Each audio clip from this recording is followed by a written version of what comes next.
Muy bien, grupo número 4, pueden comenzar. Bien, buenas tardes, doctoras, compañeros. Nosotros somos el grupo 4 y nuestro tema de exposición es la filtración de sólidos. Iniciaremos diciendo, perdón, ¿me escuchan bien? Sí, ok, seguimos.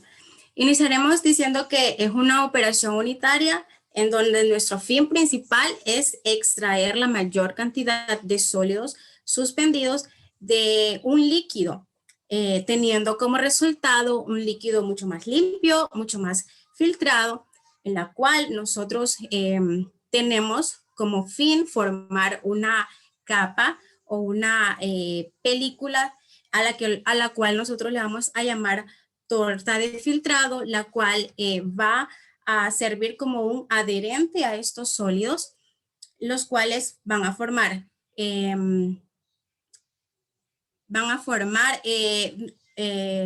perdón, entre los cuales se van a mezclar el sólido, el líquido, y va a atravesar el líquido por medio de él. Perdón. Siguiente.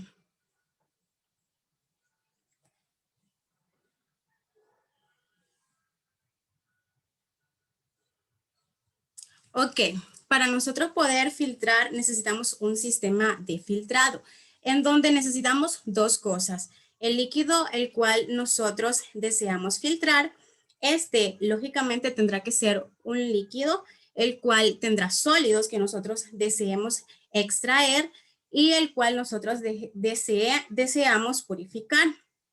Por ejemplo, aquí tengo dos ejemplos. Y primero nos encontramos con el agua. Este es un líquido turbio, sucio, con muchas partículas y nosotros deseamos filtrarla. Eso no quiere decir que este líquido puede ser consumido automáticamente, pues deberá pasar otros tratamientos. Y en la segunda imagen nosotros nos encontramos con un sifón en donde en la parte superior tenemos un líquido con partículas de café molido y mezclado con agua, el cual deberá filtrarse y dando como resultado el café mucho más limpio, sin sólidos y logrando así tener una taza de café mucho más limpia. Siguiente.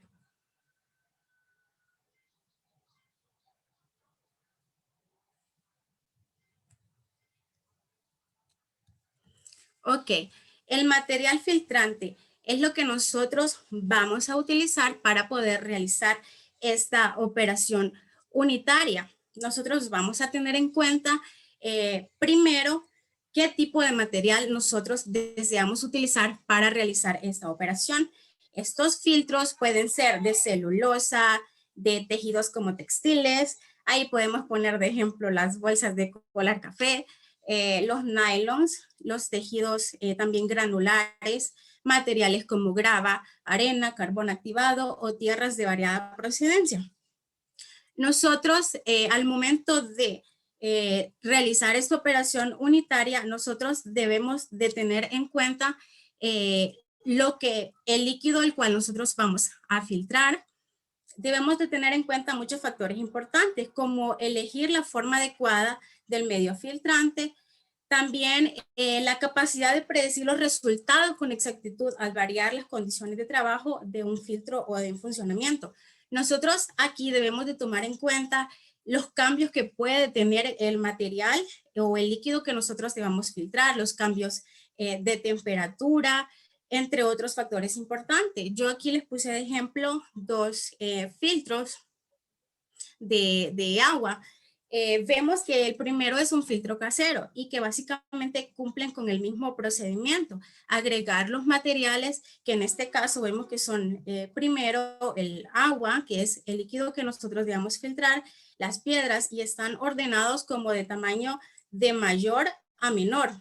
Y vemos que comúnmente en los filtros de agua se utiliza bastante lo que es el carbón activado, como tiene propiedades las cuales hacen que los sólidos se adhieran a él. En el segundo filtro de agua, que ya es más semi-industrial, vemos una alimentación, el líquido pasa por todos estos materiales colocados de una manera que pueda atravesar los folículos capilares de ellos, y luego vemos que pasa por otro filtro de carbón activado, el cual da como resultado un líquido mucho más limpio y libre de la mayor cantidad de sólidos posible. Gracias. Seguimos con mi demás compañero. Buenas tardes, compañeros y doctora. Yo les hablaré de la clasificación de los filtros. Los filtros de gravedad. Estos consisten, por lo general, en un tanque con un fondo falso cubierto con un medio filtrante. La mayoría de este tipo de filtros emplea una capa de arena como medio filtrante y se utilizan para clarificar soluciones de agua. Para filtrar agua se puede utilizar, por ejemplo, filtros de resinas, filtros para capacidades no muy grandes, para procesos grandes como son las piscinas, y rejillas que tienen un soporte para que sostengan el medio filtrante. La siguiente diapositiva. También están los filtros de vacío, que estos se dividen en dos: los intermitentes o discontinuos y los filtros de vacío continuos. Los filtros intermitentes o discontinuos consisten en una serie de distribuidores u hojas sobre los que se tiende un medio filtrante, teniendo las hojas o canales para la evacuación de líquido. Algunos ejemplos son los filtros de crisol de Gauche, como el que podemos observar en la imagen, que estos son muy utilizados a nivel de laboratorio para pequeñas cantidades. Los filtros de vacío continuo son de dos tipos: tambor rotativo y disco rotativo. El tipo de tambor es un cilindro cuyo periferia forma la superficie filtrante. Este filtro se divide en 5 zonas: zona de filtración, zona de escurrido, zona de lavado, de secado y zona de descarga. Este es muy utilizado en la industria azucarera. El tipo de disco rotativo tiene el medio filtrante en forma de segmentos que se unen para dar forma a un disco. Los filtros de presión. La siguiente diapositiva. Los filtros de presión son de 3 tipos: filtros de prensa de cámaras, filtros de prensa de placas y marcos, y los filtros de caja. Los filtros de prensa de cámara se componen de cámaras en donde se aloja la torta, que se forman por la unión de varias placas cóncavas separadas por el medio filtrante, cuya superficie tiene ranuras por lo que se escurre el líquido filtrado. Los filtros de prensa de placas y marcos se compone de placas y cuadros o bastidores huecos con orejas laterales, de modo que pueda montarse sobre las barras horizontales paralelas y afrontarse juntas. Los filtros de caja son muy utilizados para grandes volúmenes de producción, llamados también de hojas y de bolsas, porque tienen esas formas. Constan de una carcasa en cuyo interior se alojan hojas o bolsas planas, cuya parte interior de todas ellas comunica con una misma tubería encargada de recoger todo el líquido filtrado. Los dejo con mi siguiente compañero.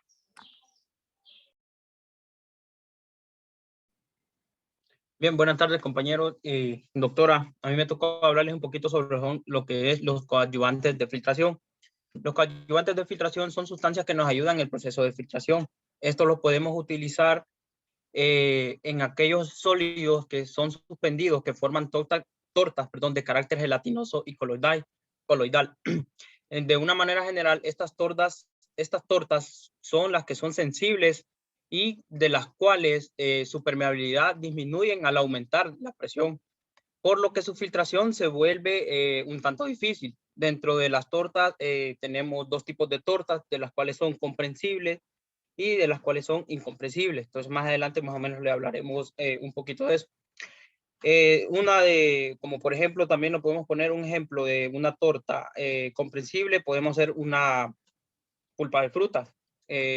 Y los coadyuvantes también, estos coadyuvantes nos ayudan o son utilizados más que todo de forma granular, debido a que tienen una gran resistencia para evitar lo que son las desintegraciones de entre ellos mismos. La siguiente diapositiva, por favor.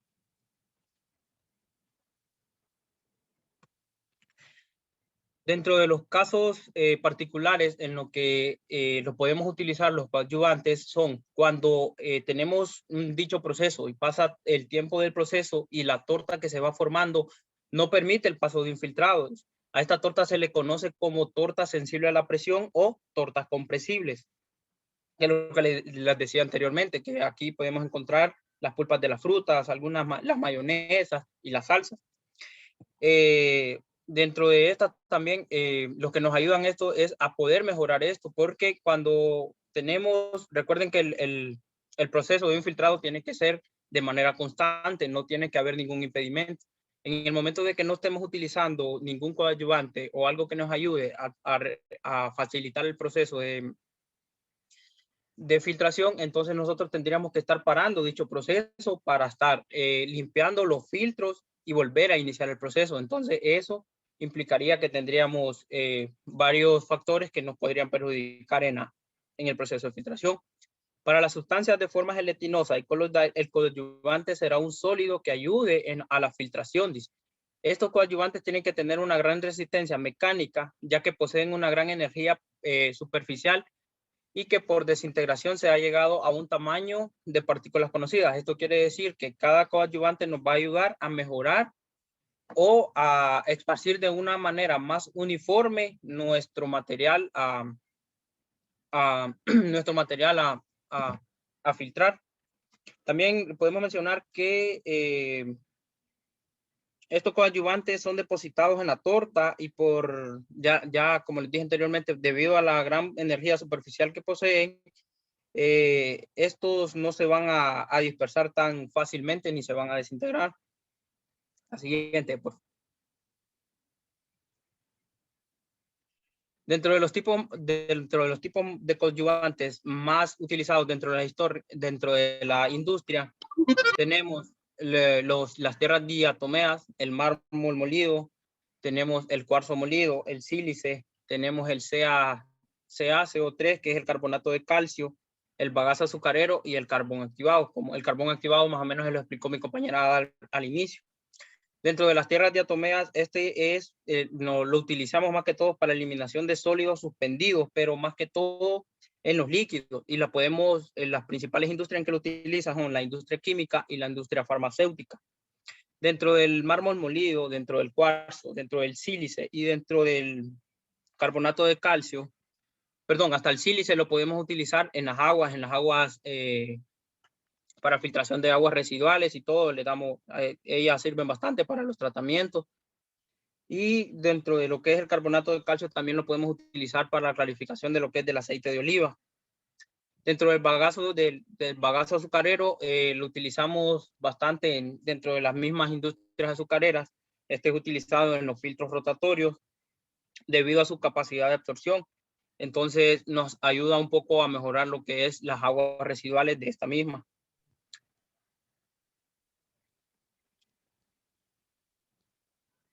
La siguiente diapositiva, por favor.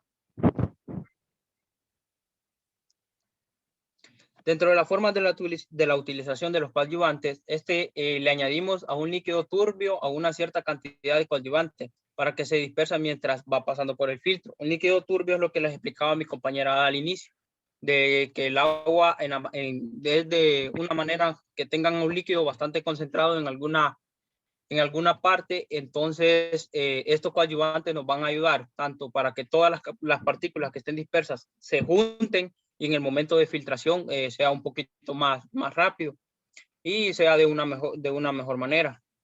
Al adicionar una cierta cantidad de coadyuvante a un volumen determinado de agua y filtrar un medio adherido al medio filtrante y luego se filtra en el sistema deseado, como pueden ver arriba en la imagen donde está la torta filtrante, por ejemplo, eso es la torta. La suspensión es todo lo que nosotros también queremos filtrar, ya que esa suspensión tiene, por decirlo así, algo que nosotros queremos para no perder tanto. Entonces, abajo está el soporte y medio filtrante, que por decirlo así, todos los tipos de filtrantes que les hicieron anteriormente, y lo que queremos filtrar. La siguiente, por favor. Dentro de los regímenes de filtración, esto es como decir qué es lo que nosotros nos conviene más en un proceso de filtrado. Entonces, como primer punto tenemos una presión constante. Este tipo son los más frecuentes que se dan en mayor forma dentro de las industrias. Los sólidos son incompresibles, por lo que la torta incompresibles, la velocidad de filtración va disminuyendo conforme a la torta de filtración que va creciendo. Esto quiere decir que al no tener algún coadyuvante que nos ayude en la filtración, lo que podemos hacer solamente vamos a ir almacenando lo que queremos filtrar, pero en realidad nuestro producto, que es el producto final, ya lo filtrado, entonces no nos va a salir mucho, no vamos a tener un rendimiento tan grande. A una velocidad constante, este es empleado cuando el precipitado está constituido total o parcialmente por sustancias sensibles a la presión. En este procedimiento tiene la ventaja que al iniciar la filtración tiene una resistencia pequeña. Entonces se tendrá volúmenes de filtrado y no se aprovecharán las condiciones favorables que resulta el elevar la presión y con ello el aumento de su rendimiento, lo que les decía anteriormente. Entonces, al no tener un buen control de presión constante, sin importar que nosotros tengamos una velocidad constante, no vamos a filtrar la cantidad que nosotros deseamos filtrar. Solamente vamos a producir en realidad lo que queremos filtrar, pero no nuestro producto final, que es lo que queremos filtrar. Ahora, dentro del régimen mixto, lo que hay que hacer básicamente es tener una buena presión constante y tener un buen funcionamiento de nuestra presión constante. Al tener las primeras dos, junto con la velocidad constante, que nosotros la tengamos en las mayores condiciones, entonces vamos a poder obtener lo que es un régimen mixto.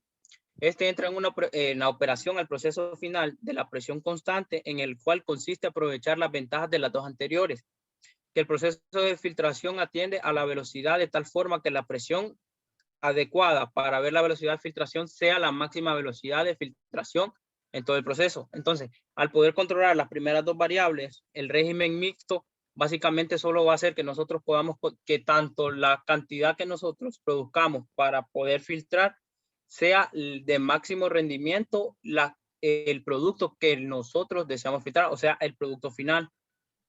Los dejo con el siguiente compañero. Bueno, yo les voy a hablar de la teoría de filtración para el cálculo de filtros. Para poder dimensionar un filtro, no solo se debe conocer las propiedades físico-químicas del fluido, ni tampoco las características del sistema de filtración.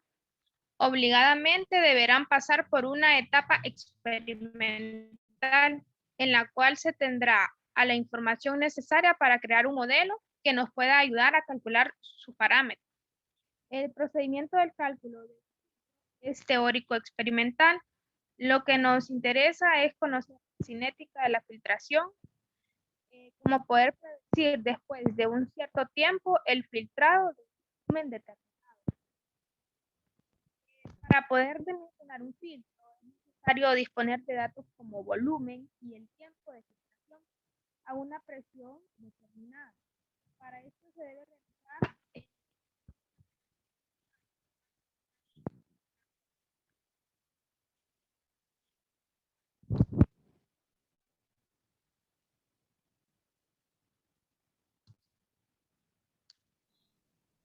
No sé si... existen dos teorías. Disculpe un momentito, Charlene, ¿se puede repetir la última parte porque no le escuché lo que me dijo? Ya, está bien. Para poder dimensionar un filtro es necesario disponer de datos como volumen y tiempo para de filtración y una presión determinada. Para esto se deben realizar este cuadro midiendo el volumen en litros y el tiempo en horas. Existen dos teorías. Una es la teoría de Ruth. Ruth propuso un traslado de los ejes de coordenadas de tal forma que la curva parta del origen. Esta gráfica que está abajo, que está B y T, es la suma de dos gráficas en la cual van a dar la variable B en función de T. La ecuación de la teoría de Ruth es el diferencial de T entre B es igual a 2 por el volumen entre K, que es que ya les voy a decir qué significan cada una de ellas, más 2 por C entre K. La ecuación de Ruth es como la ecuación de la recta, que la ecuación de la recta es Y igual a M por X más B, en donde C, que tenemos aquí en la ecuación de Ruth, y K son constantes en la que representan el volumen necesario del filtro para tener un espesor de la torta que tenga la misma resistencia específica que la del medio filtrante. Y el TO o el T representa el tiempo necesario para depositar un espesor de torta ficticia, y K es una constante que agrupa las características del sistema a filtrar. Para aplicar la ecuación de Root, para hacer una gráfica, primero se debe transformar los diferenciales en deltas. Y se puede observar ahí que ya está en la misma ecuación, solo que cambiamos, en vez de diferencial le ponemos delta. Y la ecuación que está abajo es ya la representación de la recta graficando con los deltas.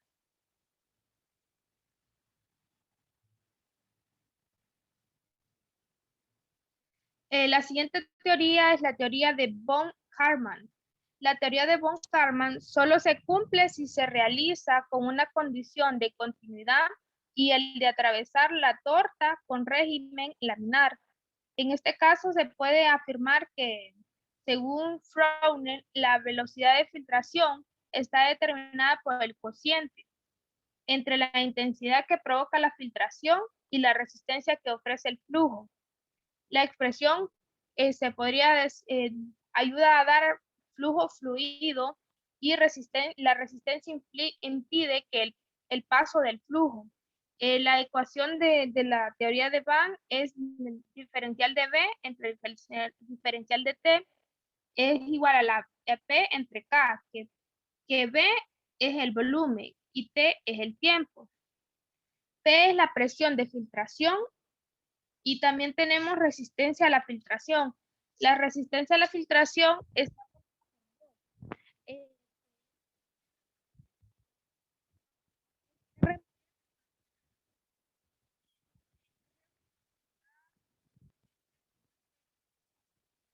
Otra vez no se le escucha.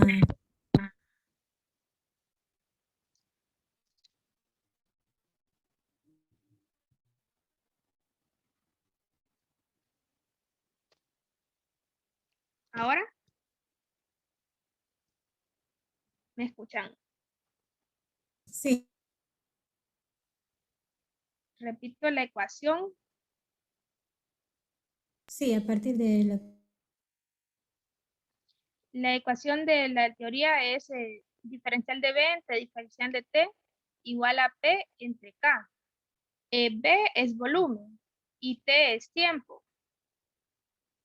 La P es la presión de filtración, y también tenemos la resistencia a la filtración, que la resistencia es igual a R1 más R2, donde R1 está dada por la resistencia que ofrece el espesor de la torta, y R2 está dada por la resistencia del medio filtrante.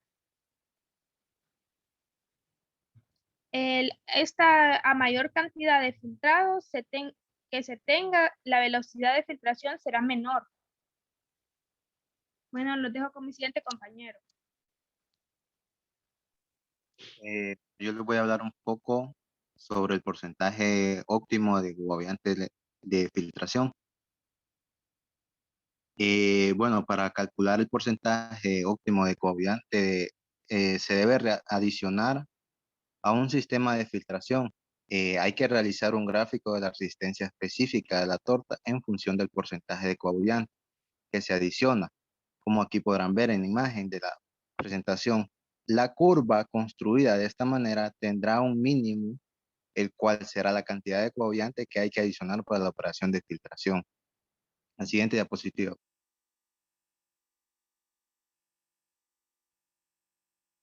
Sobre la teoría del lavado de precipitado, dice que el objeto de la teoría del lavado de precipitado es prever la velocidad del proceso, es decir, el tiempo que tardará en pasar el volumen del líquido lavador a través del precipitado y determinar la cantidad de este líquido necesaria para obtener una cierta concentración de las aguas de lavado.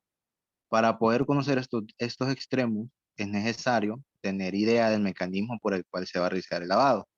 Cabe destacar también que la filtración y el lavado de los precipitados es una operación de gran importancia, ya que los resultados analíticos dependen considerablemente del cuidado con que se haya llevado a cabo esta operación.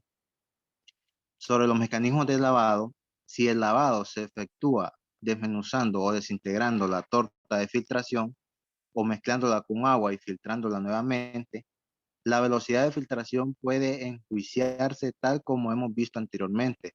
Solo es preciso tener en cuenta la concentración de líquido turbio actual, la viscosidad del nuevo líquido madre, etcétera, entre otros. En cuanto a la cantidad de líquido lavado necesaria, el problema cae dentro de la extracción sólido-líquido. Por ejemplo, en nuestro caso, se tratará de el lavado que se efectúa haciendo pasar el líquido lavador por la misma torta de precipitado que se obtuvo al filtrar. Puede darse entonces dos casos, en el que el líquido lavador siga el mismo recorrido a través del precipitado que siguió el filtrado, el mismo que se denomina lavador por desplazamiento, o que siga distinto recorrido, eh, el cual llamaremos lavado por difusión. Los dejo con mi siguiente compañero.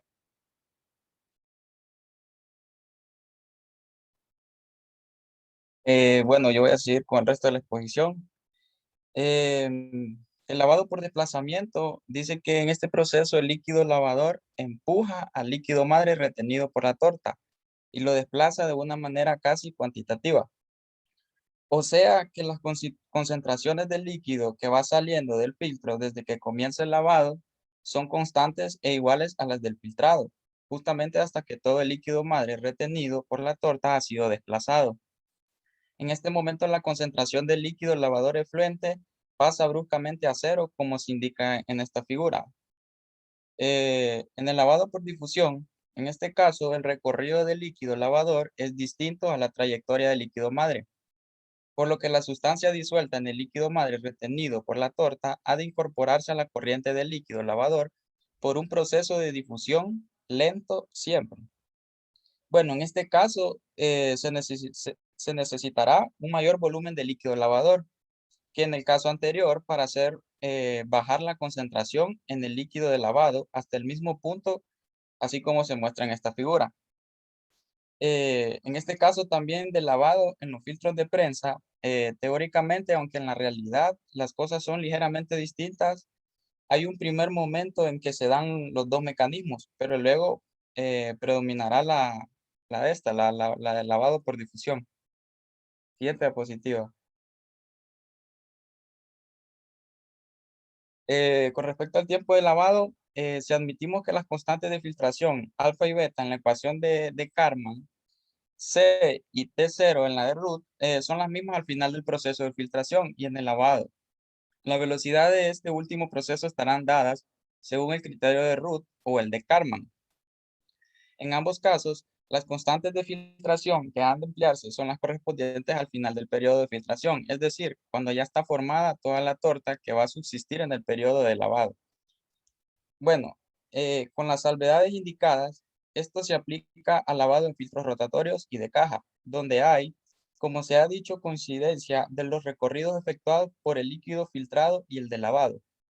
En los filtros de presas lavadores, las cosas son algo distintas, no solo porque el recorrido o ambos líquidos es distinto, sino también porque el espesor de precipitado es el lavado al doble que en la de filtración.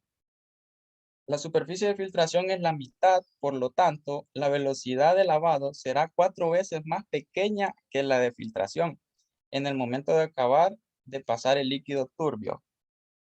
La siguiente, por favor.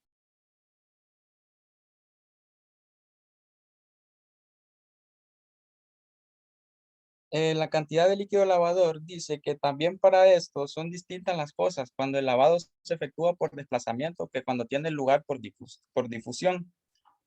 En el lavado por desplazamiento, la cantidad de líquido de lavado se calcula fácilmente. Es igual teóricamente a la del líquido madre retenido por la torta al terminar el periodo de filtración. Este dato se lo determina de forma experimental. En cambio, al realizar el lavado por difusión, este ha sido estudiado por Rhodes, con la pretensión de conocer el problema que ahora nos ocupa. Aquí dice que utilizando un filtro prensa lavador, se encuentra que entre la concentración del líquido madre y la del líquido de lavado, al cabo de T minutos de lavado por difusión, tenemos la siguiente relación. No sé si podemos ver esa fórmula que está ahí, y donde L es igual al espesor de la torta. U es la velocidad con que fluye el líquido a través de la torta. Esta es en unidades de metros cúbicos sobre minutos por metros cuadrados. Y K es la constante característica del sistema de lavado que se calcula experimentalmente para poder utilizar en la práctica de ecuación de Rhodes. Y sobre el escurrido de precipitados, se practica esta operación que no siempre es necesaria, pero pasar el aire a través de las tortas de lavado o no según las necesidades, en principio, puede parecer que este proceso, ¿a dónde me mandaste? No, dale la siguiente. Ahí, ahí, ahí. Puede parecer que este proceso es un caso particular de la desecación, pero este no es el caso. Un balance calorífico del proceso indica que en las condiciones experimentales el líquido retenido por el precipitado se elimina en su mayor parte por simple arrastre mecánico y no por evaporación. De aquí la dificultad de someterse al cálculo, esta última fase de muchas de las filtraciones a nivel industrial. Y bueno, eso ha sido nuestra exposición. Espero les haya gustado y hayan aprendido algo. Gracias. Muy bien, muchas gracias. Si tienen alguna pregunta, jóvenes, así rapidito.